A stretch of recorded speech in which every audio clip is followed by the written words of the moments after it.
LeGrand Elliott. I'm Cindy Ayers Elliott. And we have a brand new show called Ag and Culture. We'll be discussing all things agriculture. But more specifically, how it affects farmers and ranchers of color with national and local guests. And of course, we're talking culture, food, wine, health, politics, education, and so much more. Join us for informative and fun conversation with guests from all over the country. It's a fresh new show, Ag and Culture, every Tuesday morning at 9 a.m. Central, 10 a.m. on the East, and 7 a.m. on the West. Watch us on our YouTube channel, MS Footprint Farms. And on WeBelieve.global.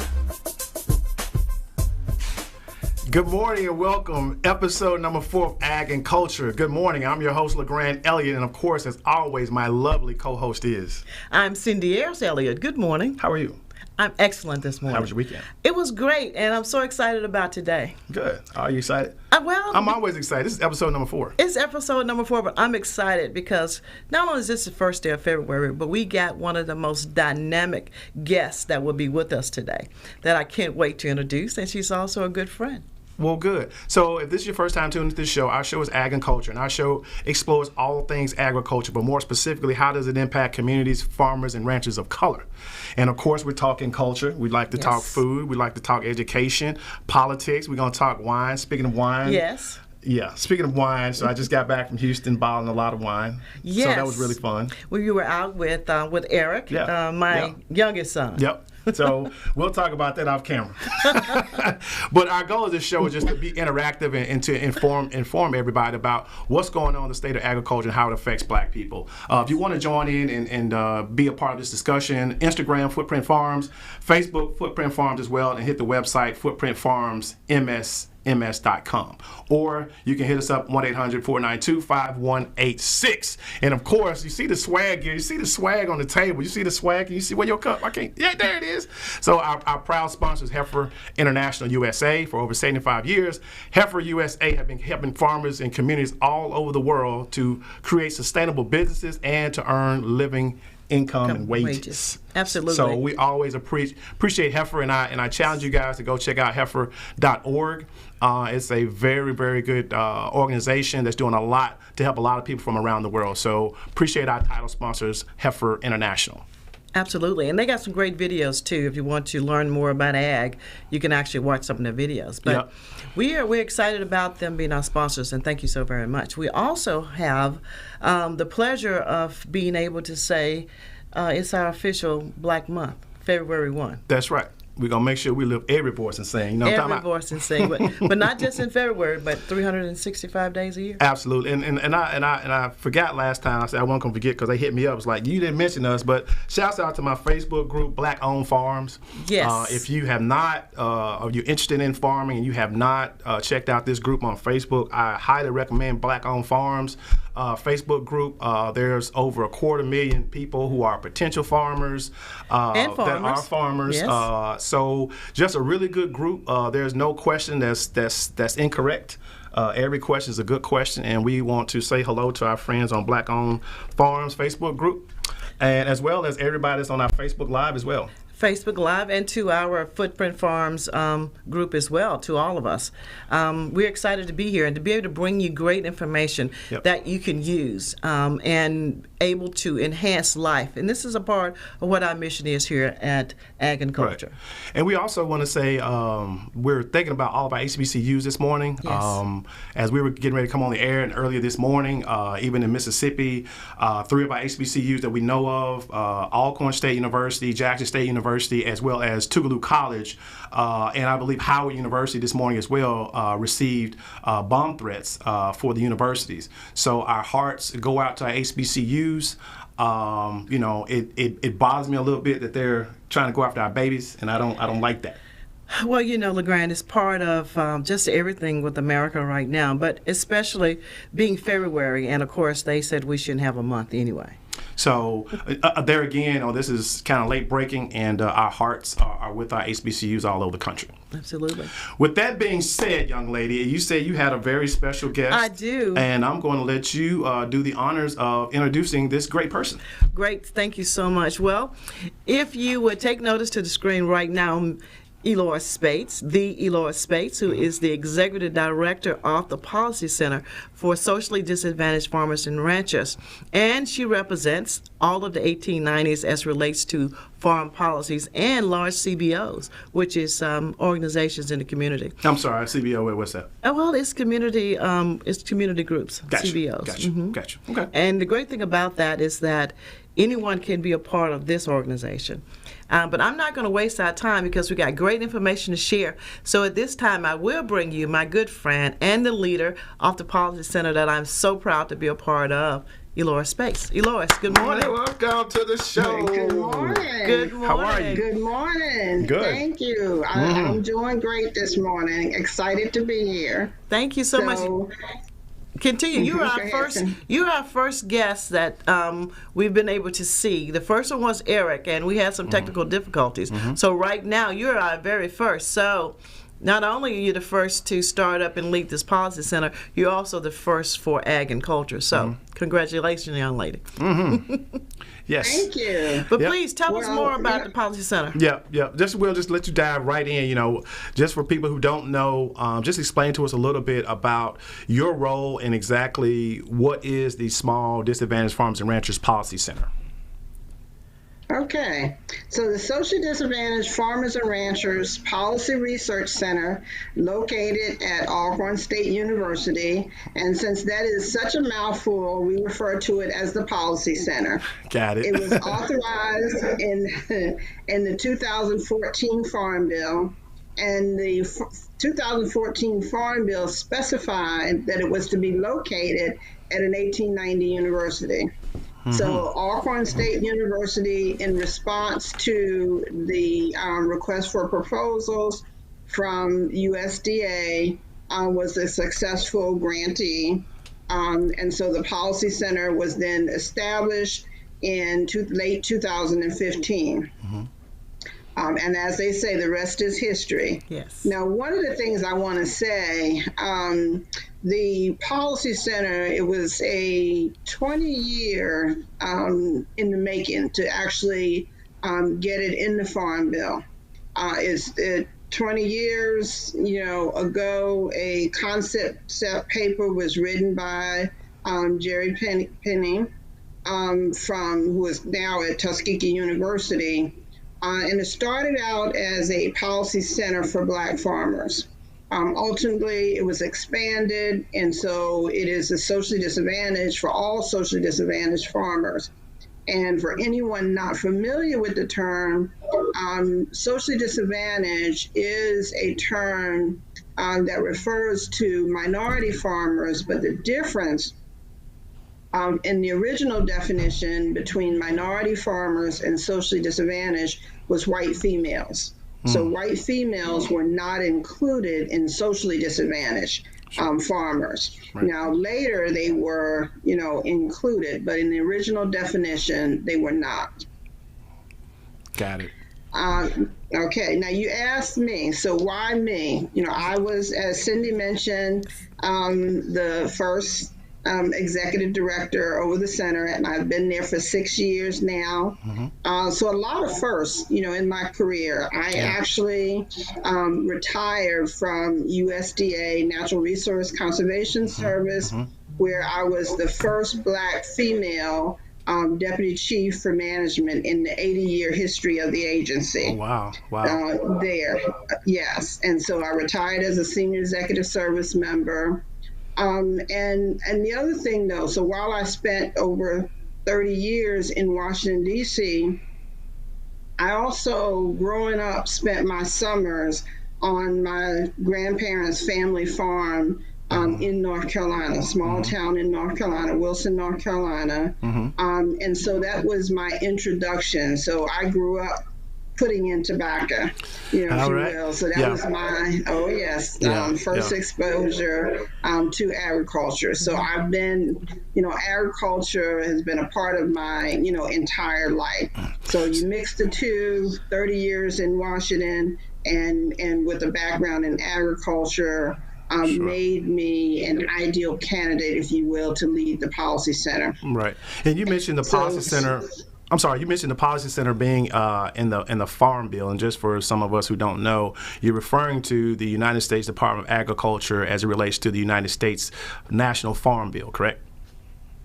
That is correct. That is federal. The Farm Bill is the federal policy that really then sets the parameters, guidelines, authorizes, if you will, USDA and all of the programs for the farmers that are part of any USDA programs. The vehicle that authorizes and funds those programs is the Farm Bill, which is renewed, roughly every 5 years. It expires, and a new Farm Bill then is implemented by Congress. The House and Senate Agricultural Committees then draft the Farm Bill, and ultimately it is approved by Congress and signed off by the President of the United States. Gotcha. So are we currently in a new Farm Bill right now as far as the renewal? So it is the 2018 Farm Bill, but we're getting ready for the 2023 Farm Bill there. So individuals, organizations are now submitting recommendations to the House and Senate Agricultural Committees for work on the 2023 Farm Bill. All right, Ms. Speight, hold that thought. We're going to take a commercial break. We have our guest via satellite, Ms. Eloris D. Speight of the Policy Center. We'll be back with more ag and culture right after this. Footprint Farms is a beautiful 68-acre vegetable and cattle farm located in Jackson, Mississippi, and is Mississippi's largest urban farm. The mission of Footprint Farms is to provide the community access to healthy food choices, introduce our youth to agriculture, and provide training and technical assistance to small farmers and ranchers. The farm is open to the public every Friday from 2:30 to 5:30 p.m. to purchase fresh produce or visit us at the Mississippi Farmers Market located near the fairgrounds in February. We accept all forms of payment, including EBT and SNAP benefits. Looking for a beautiful venue for your next wedding, family reunion, or dinner? Footprint Farms offers a 3,000 square foot facility on 5 beautiful acres, perfect for your next event. For more information, visit our website at footprintfarms.com, Facebook and Instagram at Footprint Farms, or call us at 601-910-5534. Footprint Farms, farm fresh, city sweet. Hey, we're back with Ag and Culture. We have Ms. Eloris D. Speight. She is the Executive Director of Small Disadvantaged Farmers and Ranchers Policy Research Center, located at the 1890s Alcorn State University. Yeah, and that's where it's housed. But yes. Eloris, tell us what it represents. I mean, it's housed right there, and we're there with great staff. We can talk about that. But tell us what it impacts, all the universities. Absolutely. So the Policy Center was created to be a voice for socially disadvantaged farmers and ranchers. And so although it is housed at Alcorn State University, it is a national center with a strategic focus in the 18 states that house the 1890 universities. And the mission of the Policy Center then is to conduct research, analyze policy, and make recommendations seeking to achieve equitable. And notice I said equitable. Not equal, equitable, and economic integration of USDA programs and policies for socially disadvantaged farmers, ranchers, communities, and rural landowners. So we do represent all socially disadvantaged farmers and ranchers across the United States. Now, the ultimate vision of the Policy Center is to be the premier authority for information on the history, current conditions, trends, and future projections of socially disadvantaged farmers, ranchers, and communities. So we're the ones that's pull all the information together.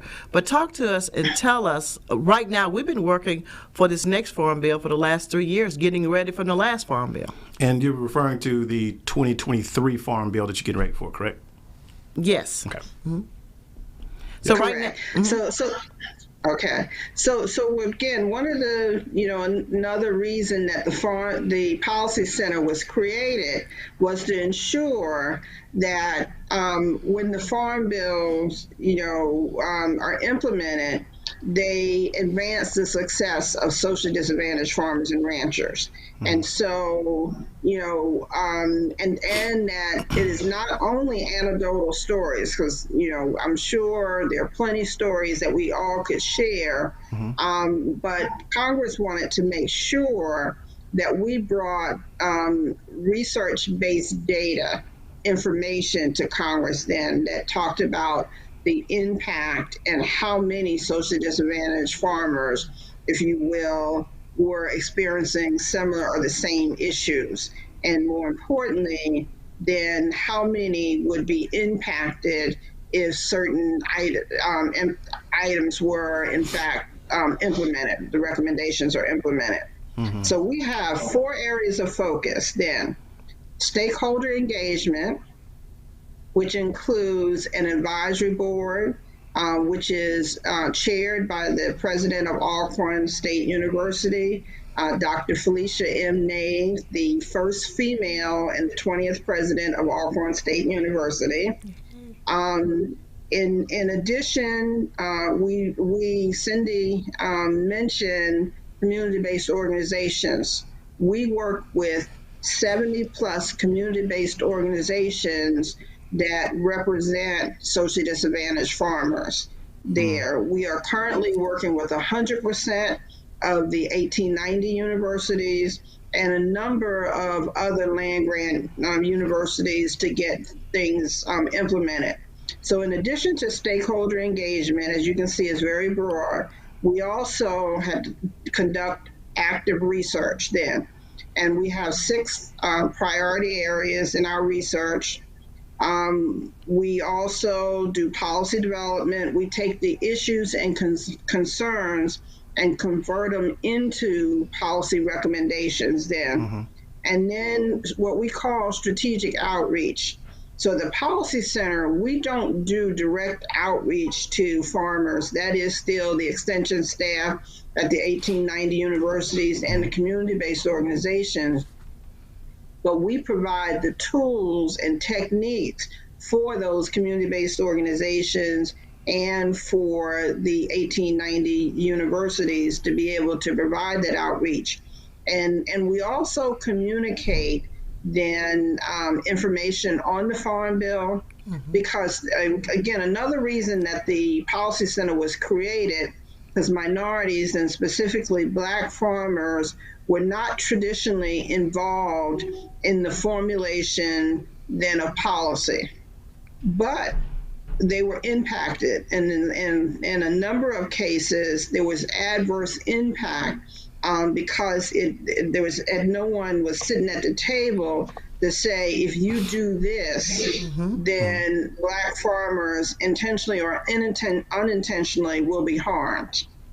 And sometimes you wonder if that truly wasn't by design, because right now what you're doing and what we're doing at the center is that we're actually still reviewing policy centers that put things in place years ago that didn't have us at the table. But we also look at all the farm bills from past to see what needs still to be corrected and changed, and offer that too for possibilities of some of that being changed. Yeah. Yeah, and absolutely. Go ahead. No, you go. Please. Go ahead, please. Okay. So one of the things, Cindy, you mentioned. So I just, to make sure that in the interest of education. So from 1868 to 1934, the federal government gave away 246 million acres of farmland in 160-acre land grants, underscore grants, to over 1.5 million white families. And so these federal land grants became the source of wealth creation for millions of white Americans as they improved the land, engaged in agricultural production, and leveraged the asset to start businesses and make investments. And I share this because I'm sure that you've heard about the challenges to the American Relief Act, which was to provide debt relief for farmers of color. Yes. And so white farmers said discrimination. And so I want to highlight again, I mentioned that we are focused on equitable relief. And equitable just does not mean equal, because if you start up here and I start down here, if you give us equal services, I will never catch up. It will never become equitable. That's right. Right. And so I want to highlight that so that everyone understands that, minority farmers or Black farmers are not looking for anything special. They just want then the same and equitable treatment that has been provided, for white farmers across America. Right. And for some of our subscribers who may not know, and what she's referring to is that with that relief bill, that was going to excuse a lot of the Black farmers' debt. But we have about 4 or 5 white farmers who found a federal judge to basically put an injunction on that. So even us getting relief, and that's been something that's been signed into law, Black farmers still don't have that relief. Is that correct? That's correct. That has not passed. And just quickly now, so what we also found then, and this data came from USDA, even if the debt relief provision of the American Relief, which would have provided $4 billion in funding then for debt relief of farmers of colors, only 8% of Black farmers then would have received debt relief. Now you said 8%, not 80, but 8. Only 8% of Black farmers. Oh, wow. Only 8%. Yeah. So the other 92% are not even included in that. It is only 8% that would have received debt relief. And if you think about it, in order to receive debt relief, you have to have been granted debt by FSA or have a loan that is backed by FSA. So the systemic racism goes even beyond, as Cindy said, there were policies in place. And so after those land grants were given to 1.5 million white families over the past 100 years, white farmers have also utilized USDA loans, subsidy programs, and grants to expand their operations and weather during difficult times. It was often the Black farmers that were left out, from these subsidies. And again, that wealth gap continued to increase, then not decrease. Wow. So I just want to make sure that I highlight that. Yep. Go ahead. No. I was just agreeing with you. You're absolutely right. Yes.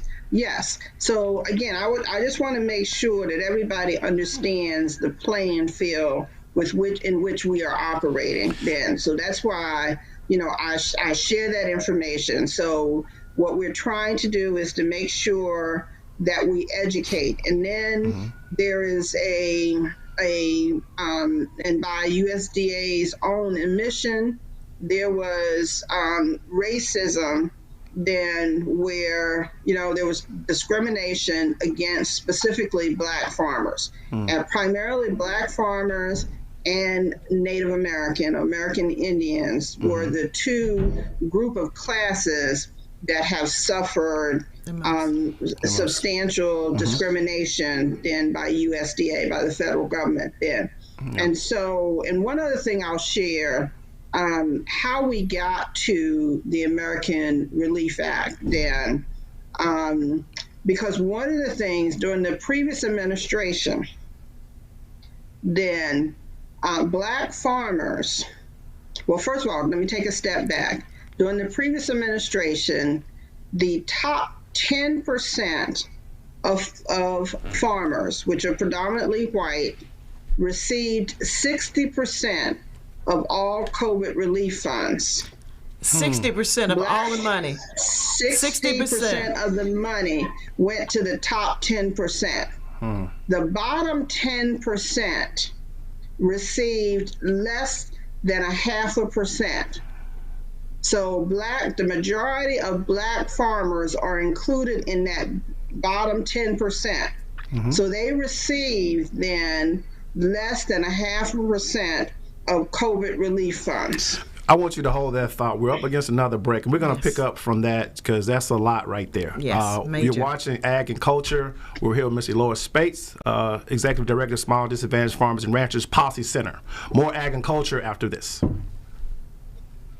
Footprint Farms is a beautiful 68-acre vegetable and cattle farm located in Jackson, Mississippi, and is Mississippi's largest urban farm. The mission of Footprint Farms is to provide the community access to healthy food choices, introduce our youth to agriculture, and provide training and technical assistance to small farmers and ranchers. The farm is open to the public every Friday from 2:30 to 5:30 p.m. to purchase fresh produce or visit us at the Mississippi Farmers Market located near the fairgrounds in February. We accept all forms of payment, including EBT and SNAP benefits. Looking for a beautiful venue for your next wedding, family reunion, or dinner? Footprint Farms offers a 3,000 square foot facility on 5 beautiful acres, perfect for your next event. For more information, visit our website at footprintfarms.com, Facebook and Instagram at Footprint Farms, or call us at 601-910-5534. Footprint Farms, farm fresh, city sweet. Hey, welcome back to Ag and Culture. Our sponsors of our show is Heifer International USA. Heifer International, for 75 years, have been helping small and disadvantaged farmers all over the world create sustainable agriculture and a living wage. This morning, we're going to reset, and we're back with Ms. Eloris Speight. She is the Executive Director of Small Disadvantaged Farmers and Ranchers Policy Research Center that's housed at Alcorn State University. And before we went to the break, we were just talking about some of the inequities, and one in specific, we talked about the relief bill. And just kind of reset again and go back, you mentioned something about how much of that relief that black farmers got from that relief bill. And this is all the COVID dollars. We're talking about COVID money. Everybody hear about COVID and COVID. Yeah. So much money went out, but talk to us again about what black farmers or black people, black farmers in general, received from that money. Right. Okay, so again, the bottom 10%, where a majority of your black farmers are, received less than 0.5% of those total funds there. But this is a trend. You know, back in 1910, there were close to 1 million black farmers. Now, according to the last USDA census, there are less than 50,000 black farmers then left in the United States.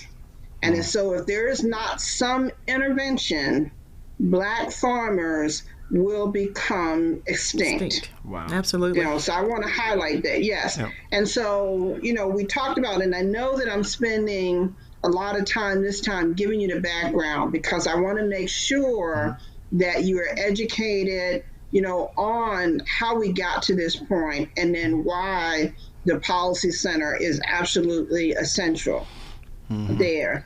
During the last election, if you will, there were 32 black groups of black farmers that met with 4 of the then current candidates. So Senator Elizabeth Warren, Senator Bernie Sanders, then Vice President Biden, and Michael Bloomberg. Now, they met with them separately, and each one of their campaigns, or if you will, the administrative staff, developed then policy for black farmers. The most comprehensive of the policy was Senator Elizabeth Warren, and that became known as the Justice for Black Farmers. Now, Senator Booker then took up in late 2020, took up then the cause, if you will, of the Justice for Black Farmers bill. Then Senator from Georgia, Senator Reverend Ralph Warnock, right, then ended up taking certain components from the Justice for Black Farmers and had it put in the American Relief Act, and that was the debt relief. It was a total of $5 billion. $4 billion was to be for debt relief. $1 billion was to be support, if you will. then for the 1890 universities and an equity commission and other supporting systems then for the farmers of color. So again, I want to put that out there. So another thing then that I want to share, at the Policy Center, we have 6 priority areas then. Participation in USDA programs. So those things that either support participation or hinder participation. The impact of agricultural policy, and primarily the Farm Bill, which is federal policy, on socially disadvantaged farmers. We started out with access to technology there, because again, there's another gap there. But we found that we later expanded to access to resources, because technology is not the only area where there's a gap. I mentioned before, so access to credit and to capital is a continuing gap. The decline in Black farmers, again, from over 1 million to less than 50,000. Youth in agriculture, the average age, of farmers is over, 55. And for Black farmers, it's closer to 65 than the average age of the farmers. So we've got to do something then to bring our youth along in agriculture. And urban agriculture was our 6th area.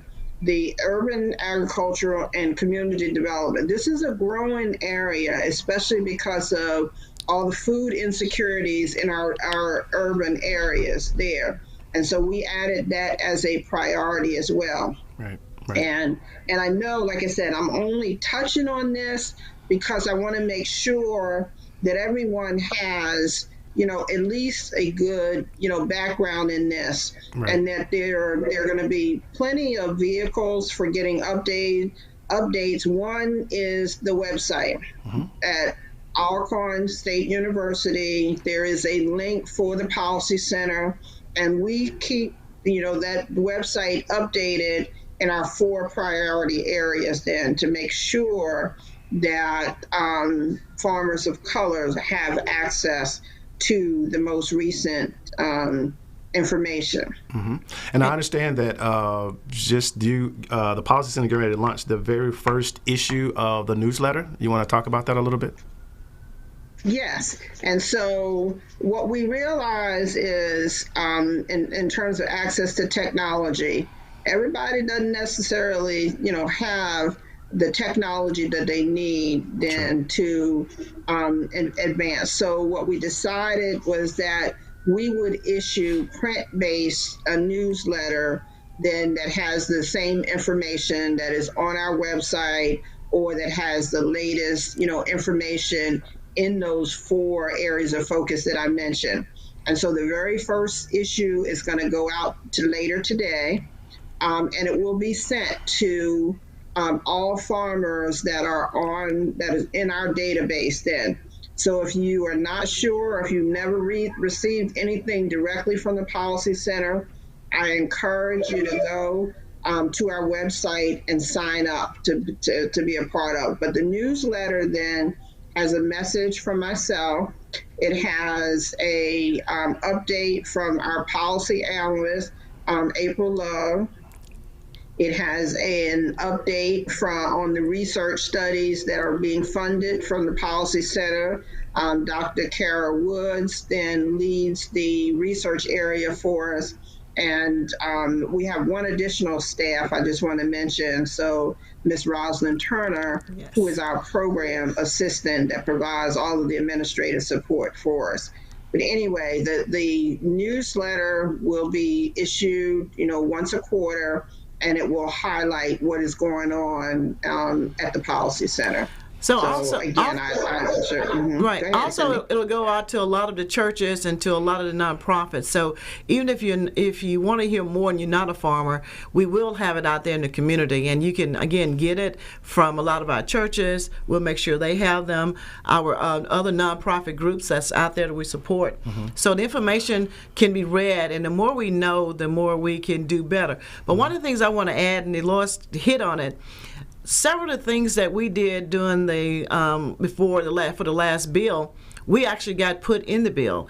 Urban farms was one of the ones that actually got named in the farm bill, which gave more birth to small plots of land and city growers and other urban farmers to be able to have access to the resources like the other big landowners. I think that was so major in a short period of time that we actually got things put into the farm bill that truly impacts black farmers and small growers who want to grow even for their health, for their own backyards or their coffee cans. Can you give us just a little bit on that urban farm side?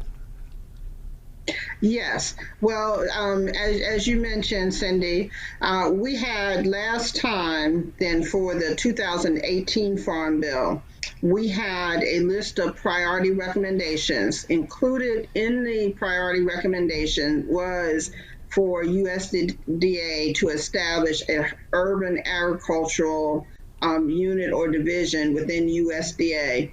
And to actually focus on urban agriculture because there are different needs. Urban farmers have different needs and challenges than our rural farmers there. And so, and to your point, so USDA has established an area. There were grants issued last year to urban farmers.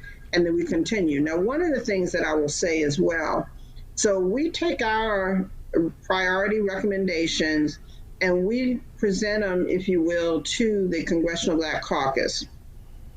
And so it was through the, and then the Congressional Black Caucus then endorses and provides the recommendations to the House Agricultural, Committee there. And so I want to, we could not have done it without then the work of the Congressional Black Caucus. And again, Congressman Benny Thompson, was just very instrumental in both getting the policy center, in the Farm Bill and leading the challenges for black farmers, getting them, to the House Agricultural Committee, if you will. Absolutely. And there, Congressman Thompson, along with several of the other black congressional black congressmen and women, Marsha Fudge being one, who's now the Secretary of HUD, was a big mover behind getting urban ag in place. But Congressman Thompson, we can't say enough about the leadership. Of course, Congressman John Lewis, before he left us, was a big pushing component of this. Congressman Clyburn, so many other congressmen throughout the U.S. and the Virgin Islands was supporting of this, and we're so grateful to them.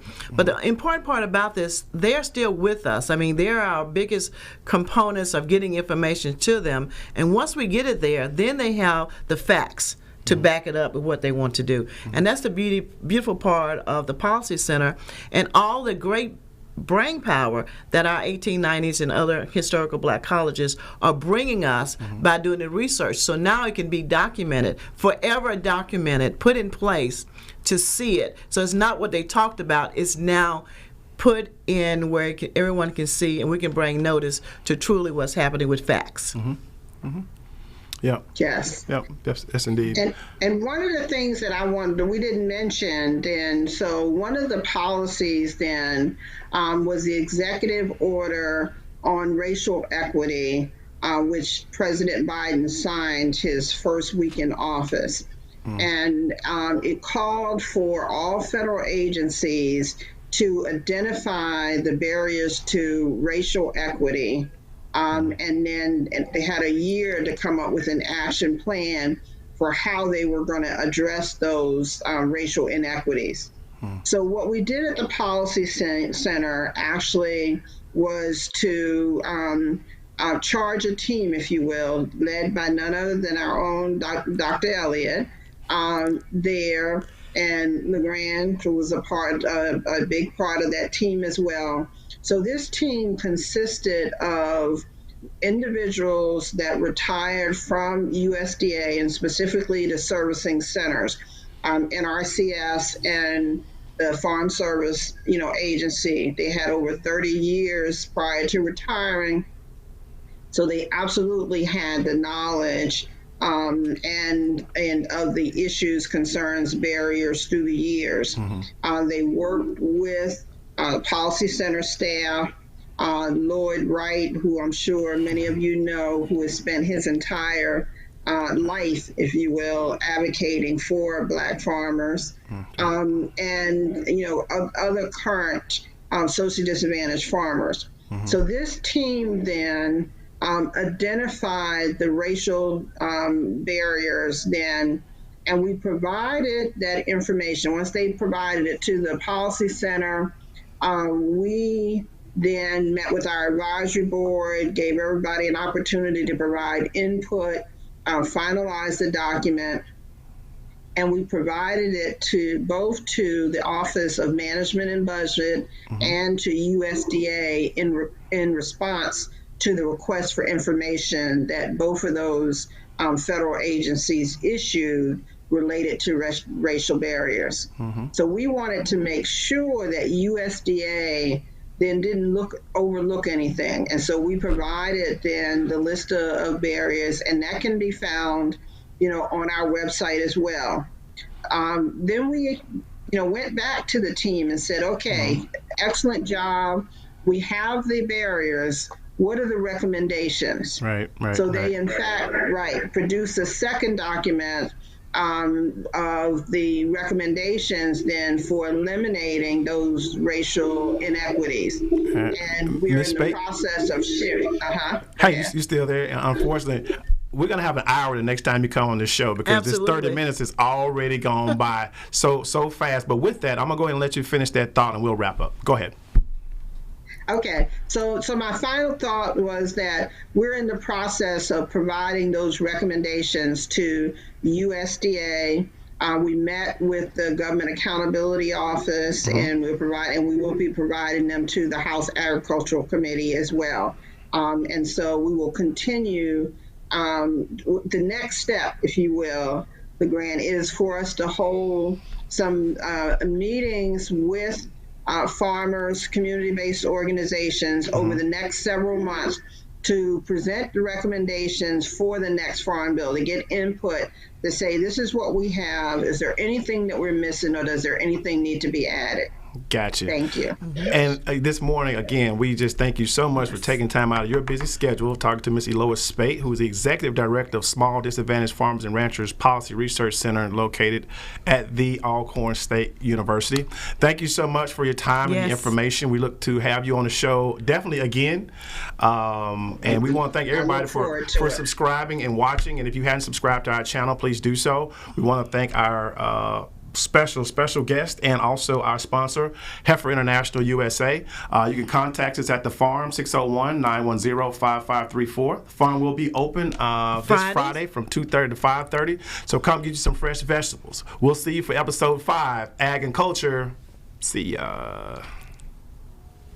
I'm LeGrand Elliott. I'm Cindy Ayers Elliott. And we have a brand new show called Ag and Culture. We'll be discussing all things agriculture. But more specifically, how it affects farmers and ranchers of color with national and local guests. And of course, we're talking culture, food, wine, health, politics, education, and so much more. Join us for informative and fun conversation with guests from all over the country. It's a fresh new show, Ag and Culture, every Tuesday morning at 9 a.m. Central, 10 a.m. on the East, and 7 a.m. on the West. Watch us on our YouTube channel, MS Footprint Farms. And on WeBelieve.global.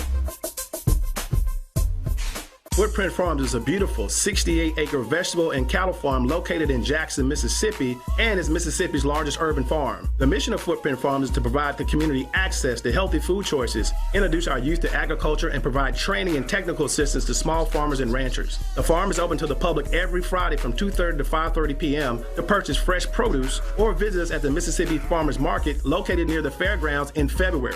We accept all forms of payment, including EBT and SNAP benefits. Looking for a beautiful venue for your next wedding, family reunion, or dinner? Footprint Farms offers a 3,000 square foot facility on 5 beautiful acres, perfect for your next event. For more information, visit our website at footprintfarms.com, Facebook and Instagram at Footprint Farms, or call us at 601-910-5534.